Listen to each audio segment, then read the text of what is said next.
የሀገሪቱ ሰላምና ደህንነት ከጊዜ ወደ ጊዜ አስቸጋሪ በሆነበት ሁኔታ እጅግ አሳዛኝ ዜና ተሰምቷል። ጉዳዩ እጅግ ልብ ሰባሪ ነው። በዝርዝር የምናቀርበው ይሆናል።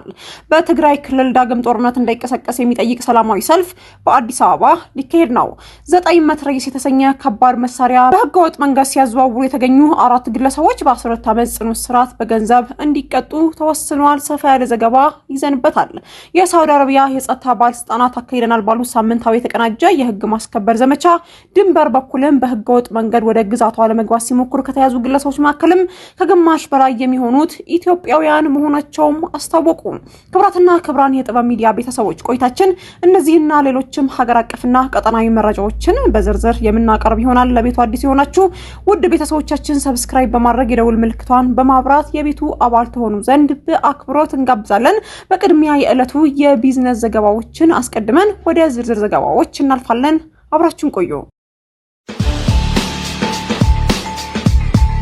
በዳሽን ባንክ ምንዛሬ ዶላር 151 ብር ከ7 ሳንቲም፣ ዩሮ 180 ብር ከ3 ሳንቲም፣ ፓውንድ 204 ብር ከ9 ሳንቲም፣ የስዊዝ ፍራንክ 196 ብር ከ9 ሳንቲም፣ ድርሃም 41 ብር ከ4 ሳንቲም፣ ሪያል 40 ብር ከ5 ሳንቲም፣ ዩአን 21 ብር እንዲሁም ደግሞ በአቢሲኒያ ባንክ ዶላር 152 ብር ከ7 ሳንቲም፣ ፓውንድ 207 ብር ከ8 ሳንቲም፣ ዩሮ 181 ብር ከ9 ሳንቲም፣ የስዊዝ ፍራንክ 189 ብር ከ5 ሳንቲም፣ ድርሃም 44 ብር፣ ሪያል 43 ብር ከ5 ሳንቲም እንዲሁም ደግሞ ዩአን 21 ብር ከ9 ሳንቲም። በህብረት ባንክ ደግሞ ዶላር 152 ብር ከ1 ሳንቲም፣ ፓውንድ 208 ብር ከ4 ሳንቲም፣ ዩሮ 181 ብር ከ4 ሳንቲም ሆነው ውለዋል።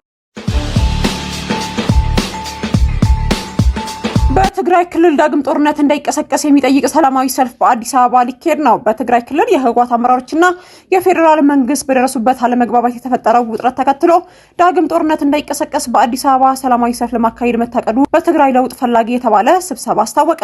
የፖለቲካ ፓርቲዎች ተጽዕኖ ፈጣሪዎች ያቀፈው ይህ ስብስብ ባለፈው ቅዳሜ በክልሉ ወቅታዊ ሁኔታና መፍትሄዎች ላይ ውይይት አካሂዷል። የለውጥ ፈላጊ ስብስብ አባል ጋዜጠኛ ዳሞራ ያህያ በትግራይ ክልል በዳግም ጦርነት ደም መፋሰስ እንዳይፈጠርና ልዩነቶች በሰላማዊ በዲፕሎማሲያዊ መንገድ እንዲፈቱ ግፊት ማድረግ ያስፈልጋል ሲሉም ተናግረዋል። አሁን ያለው የህወሓት ቡድን የትግራይ ህዝብ እንደማይወክልና በክልሉ እንደሚጀምር የተሰጋ ያለው ጦርነት የውጭ ኃይሎች ድጋፍ እንዳለው ለዓለም አቀፉ ማህበረሰብና ለኤምባሲዎች ለማሳወቅ በቀጣዮቹ ሳምንታት ሰላማዊ ሰልፍ እንደሚካሄድም ገልጿል። የባይቶና አባይ ትግራይ ፓርቲ አባል ዶክተር ጻአብ ካሱ በበኩላቸው የክልሉ ነዋሪዎችና ወጣቱ ጦርነት እንደማይፈልጉም ተናግረዋል። ባይቶና በፌዴራል መንግስትና በትግራይ አመራሮች መካከል ያለውን ችግር ለማቀራረብ ጥረት ያደረገ መሆኑ መንግስት በክልሉ የሚሰጣቸው አገልግሎቶች እንዳይቋረጥ የማድረግ ስራዎች ውጤታማ እንደሆኑለትም ተናግረዋል። ጥቂት የስልጣን ፍላጎት ያላቸው ግለሰቦች የሚፈጥሩት ውጥረት የህዝቡ ፍላጎት አለመሆኑን ለማወቅ እየተሰራ እንደሆነ የተናገሩት ዶክተር ጸጋብ ከፌዴራል መንግስት ጋር መስራት ግዴታ ነው ብለዋል። 9 መትረየሶች በህገወጥ መንገድ ሲያዘዋውሩ የተገኙ 4 ግለሰቦች በ12 ዓመት ጽኑ እስራት በገንዘብ እንዲቀጡ ተወሰነ። 9 መትረየሶች በህገወጥ መንገድ ለጽንፈኞች ቡድን ለማቀበል ሲያዘዋውሩ ተገኝተዋል የተባሉት 4 ግለሰቦች እያንዳንዳቸው በ12 ዓመት ጽኑ እስራት በገንዘብ መቀጮ እንዲቀጡ መወሰኑም ተገልጿል። ፒኬኤም የተባለ መትረየሶች በተሽከርካሪ አካል ውስጥ በመደበቅ ሲንቀሳቀሱ የነበሩ ግለሰቦች ከጋምቤላ ክልል ጀምሮ በመከላከያ ሰራዊት በብሔራዊ መረጃና ደህንነት አገልግሎት እንዲሁም በኦሮሚያ ክልል የጸጥታ አካላት በተደረገ የተቀናጀ ክትትል በፍቼ ከተማ በቁጥጥር ስር መዋላቸውም ኤፍኤምሲ ዘግቧል። የሰሜን ሸዋ ዞን አቃቢ ህግ እንዳለውን ከሆነ እነዚህ ተከሳሾች የካቲት 12 ቀን 2018 ዓ.ም በቁጥጥር ስር መዋላቸውን በመጥቀስም በጦር መሳሪያ አዋጅ ቁጥር 1117/2012 መሰረትም ክስ ቀርቦባቸዋል። ተከሳሾቹ የቀረበባቸው የወንጀል ድርጊት መፈጸማቸውን በማመናቸው ፍርድ ቤቱ የአቃቢ ህግ ማስረጃ መስማት ሳያስፈልገው በጥፋተኝነት እንዲቀጡ ወስኗል።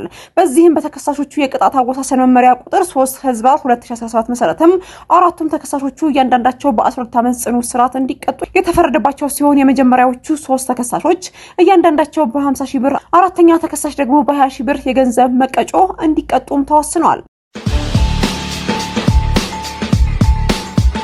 ኤርትራውያን ስደተኞች በግብጽ የመብት ጥሰትና ስቃይ የተፈጸመባቸው መሆኑን ገለጹ። ሂዩማን ራይትስ ኮንሰርን ኤርትራ የተሰኘ መንግስታዊ ያልሆነ ተቋም ዛሬ ባወጣው መግለጫም ከጃንዋሪ 10 2026 ወዲህ ከ3000 በላይ ኤርትራውያን ስደተኞች በግብጽ መታሰራቸው ማስታወቀ። በመግለጫው ኤርትራ የተገደበ የመናገር ነጻነት ያለባት፣ ነጻ ምርጫ የማይደረግባት፣ በነጻነት መናገር የማይቻልባት በዓለም ላይ ካሉ ጨቋኝ መንግስት በአንዱ የምትመራ ሀገር ናት ያለው ተቋሙ ይህንን ለማምለጥም በርካታ ዜጎች ከሀገር ወጥተው እንደሚሰደዱ ማስታውሷል። በተባበሩት መንግስታት ድርጅት ድርጅት የስደተኞች ኮሚሽን መረጃ መሰረትም በ2024 መጨረሻ ላይ በመላው ዓለም ስደተኛ የሆኑ ወይም ደግሞ ጥገኝነት የጠየቁ ኤርትራውያን ቁጥር 663,000 መድረሱን ነው የጠቀሰው። ታዲያ መግለጫውን በመቀጠል ወደ ግብጽ የተሰደዱ ኤርትራውያን ከቅርብ ጊዜ ወዲህ በርካታ ስቃይ የደረሰባቸው እንደሚገኝ ገልጾም ከዚህ መካከልም በሙቅ ውሃ፣ በመርዛማ ነገሮች ቃጠሎች እየተፈጸመባቸው እንዲሁም ደግሞ ድብደባና ግርፋት እየደረሰባቸው እንደሆነ ማስታውቋል። አንዲት ኤርትራዊ ስደተኛ ከታሰረች በኋላ 2 ልጆቿ መሞታቸው ያስታወሰው ተቋሙ በሴቶች ኤርትራውያን ላይ የጾታ ጥቃት ተገዶ መደፈር እየደረሰ እንደሚገኝም አስረድቷል። በአሁኑ ወቅትም በርካታ ኤርትራውያን በግብጽ እስር ቤት ውስጥ እንደሚገኙ ጠቁመው መግለጫው እነዚህ ኤርትራውያን በግዳጅ ወደ ሀገራቸው እንመልሳለን የሚል ስጋት ውስጥ መሆናቸው አስረድተዋል። በመሆኑም የተመድ የስደተኞች ኮሚሽን እነዚህ ኤርትራውያን እንዳይባረሩ ጣልቃ እንዲገባ የጠየቀው መግለጫው የግብጽ መንግስትም ዓለም አቀፍ ግዴታው እንዲወጣም አሳስቧል። የሳውዲ አረቢያ የጸጥታ ባለስልጣናት አካሂደናል ባሉት ሳምንታዊ የተቀናጀ የህግ ማስከበር ዘመቻ በድንበር በኩል በህገ ወጥ መንገድ ወደ ግዛቷ ለመግባት ሲሞክሩ ከተያዙ ግለሰቦች መካከልን ከግማሽ በላይ የሚሆኑት ኢትዮጵያውያን መሆናቸውም ታወቀ። የሳውዲ ባለስልጣናት እንደገለጹት ከሆነ ባለፈው ሳምንት ውስጥ ብቻ ድንበር ጥሰው ለመግባት ሲሞክሩ ከ1663 ግለሰቦች የተያዙ ሲሆን ከነዚህ ውስጥም 54 በመቶ ኢትዮጵያውያን፣ 45 በመቶ የመናውያን እንዲሁም ደግሞ ቀሪው 1 በመቶ የሌሎች ሀገራት ዜጎች መሆናቸውም ታውቋል። በተመሳሳይ ወቅትም በተካሄደው አጠቃላይ ፍተሻ 19101 ህገወጥ ነዋሪዎች በቁጥጥር ስር የዋሉ ሲሆን ከነዚህ ውስጥም 12153ቱ የነዋሪነት ህግን፣ 4103ቱ ደግሞ የድንበር ደህንነት እንዲሁም ደግሞ 2845ቱ የስራ ህግን የጣሱ መሆናቸውም ተገልጿል። ከየካቲት 5 እስከ 11 ቀን 2018 ዓ.ም ብቻ 14893 ህገወጥ ነዋሪዎች ከሀገር ውስጥ መባረራቸው የተገለጸ ሲሆን በአሁኑ ወቅትም 21491 የሚጠጉ ስደተኞች የማባረር ሂደታቸው በመጠባበቅ ላይ እንደሚገኙ ተመላክቷል። ከዚህ በተጨማሪም ህገወጥ ስደተኞች በማጓጓዝ መጠለያ በመስጠትና የስራ ዕድል በመፍጠር ረገድም የተሳተፉ ግለሰቦች ላይም መንግስት ጥብቅ ማስጠንቀቂያ የተሰጠ ሲሆን ድርጊቱ እስከ 15 ዓመት የሚደርስ ጽኑ እስራትና እስከ 1 ሚሊዮን የሳውዲ ሪያል የሚደርስ የገንዘብ መቀጮ እንደሚያስቀጣም የሀገሪቱ መንግስትም አስገንዝቧል። የፌዴሬሽን ምክር ቤቱ ውሳኔ ታሪካዊ እርምጃ ሲልም ኮሎኔል ደመቀ ዘውዱ የሚመሩት ኮሚቴ አቋሙ ይፋ አደረገ። በአንጻሩ የትግራይ ኃይሎች በወልቃይት ጉዳይ የፌዴራል መንግስት ላይ ቀይ መስመራቸው አልፏል በሚልም የተቀናጀ ተቃውሞ ከማሰማት ባለፈ እርምጃ እንደሚወስዱ እየዛቱም ይገኛሉ። አፋር የመሸገር ሐመራ መሬት ታጣቂ ኃይልም ተቃውሞ ማሰምተዋል። በአማራ ክልል ስር የተመሰረተው የወልቃይት ጠገዴ ሰተት ሁመራ ዞን ምክትል ዋና አስተዳደር በሆኑት ኮሎኔል ደመቀ ዘውዱ ሰብሳቢነት የሚመራው የማንነት አስመላሽ ኮሚቴ ምክር ቤት ውሳኔ ድጋፉም ሰጥቷል። ኮሚቴው ለምርጫ ቦርድና ለፌዴሬሽን ምክር ቤት በጻፈው ደብዳቤ ውሳኔው ለዓመታት የፖለቲካ መብታቸው ተገፎ ለኖሩ ዜጎች የዲሞክራሲ ጭላንጭል የፈነጠቀ ታሪካዊ እርምጃ መሆኑን ገልጿል።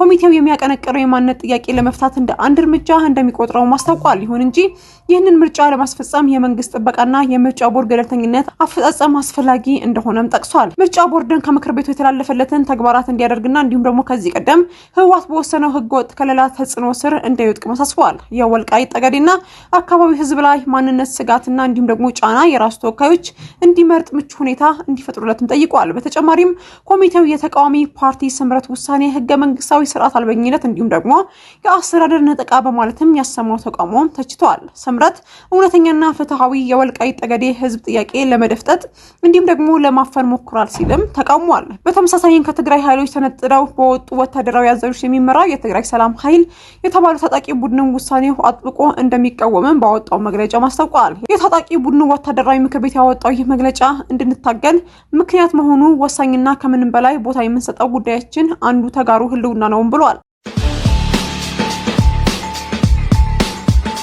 የግብፁ ፕሬዝዳንት አብዱልፈታህ አልሲሲ ሰኞ ዕለት ወደ ሳውዲ አረቢያ ተጉዘው ከሳውዲ አልጋ ወራሽና ጠቅላይ ሚኒስትር ልዑል መሐመድ ቢን ሰልማን ጋር መወያየታቸውን ጽህፈት ቤታቸው አስታውቋል። ሁለቱ ባለስልጣናት በጋዛ በቀጠናው ባለው ውጥረትና በሌሎች የሁለትዮሽ ጉዳዮች ላይ መነጋገራቸው የተገለጸ ሲሆን በአልጋ ወራሹ የግል መኖሪያ ቤት በዝግ ውይይት ማድረጋቸውም ነው የተገለጸው። በአልሲሲ ጉብኝት ሁለቱ ሀገራት የጋራ በሆኑ ቀጠናዊና ዓለም አቀፋዊ ጉዳዮች ዙሪያ የሚያደርጉት ምክክርና ትብብር በማጠናከር የረጅም ጊዜ ግንኙነታቸው ማስቀጠል በተመለከተ መነጋገራቸውም ተገልጿል። ሁለቱ መሪዎች በቀጠናው ውጥረትና ግጭት እንዳይኖር ለማድረግ ሰላማዊ መፍትሄዎችን ለማምጣት የአረብ ሀገራት ትብብር ለማጠናከርና በውስጥ ጉዳይ ጣልቃ ሳይገቡ የሀገራት ሉዓላዊነት እንዲከበር የግዛት አንድነት ለማስከበር ስምምነት ላይ መድረሳቸውም የፕሬዝዳንቱ ጽህፈት ቤት ማስታውቋል። ውድ ቤተሰቦቻችን ለሰዓቱ የመረጥናቸው ዘገባዎች በዚህ አብቅተዋል። ነበረን ቆይታ ከልብ እናመሰግናለን። ለቤቱ አዲስ የሆናችሁ ቤተሰቦቻችን ሰብስክራይብ በማድረግ የደውል ምልክቷን በማብራት የቤቱ አባል ትሆኑ ዘንድ በአክብሮት ጋበዝን። ተሰናበትን። ሰላም።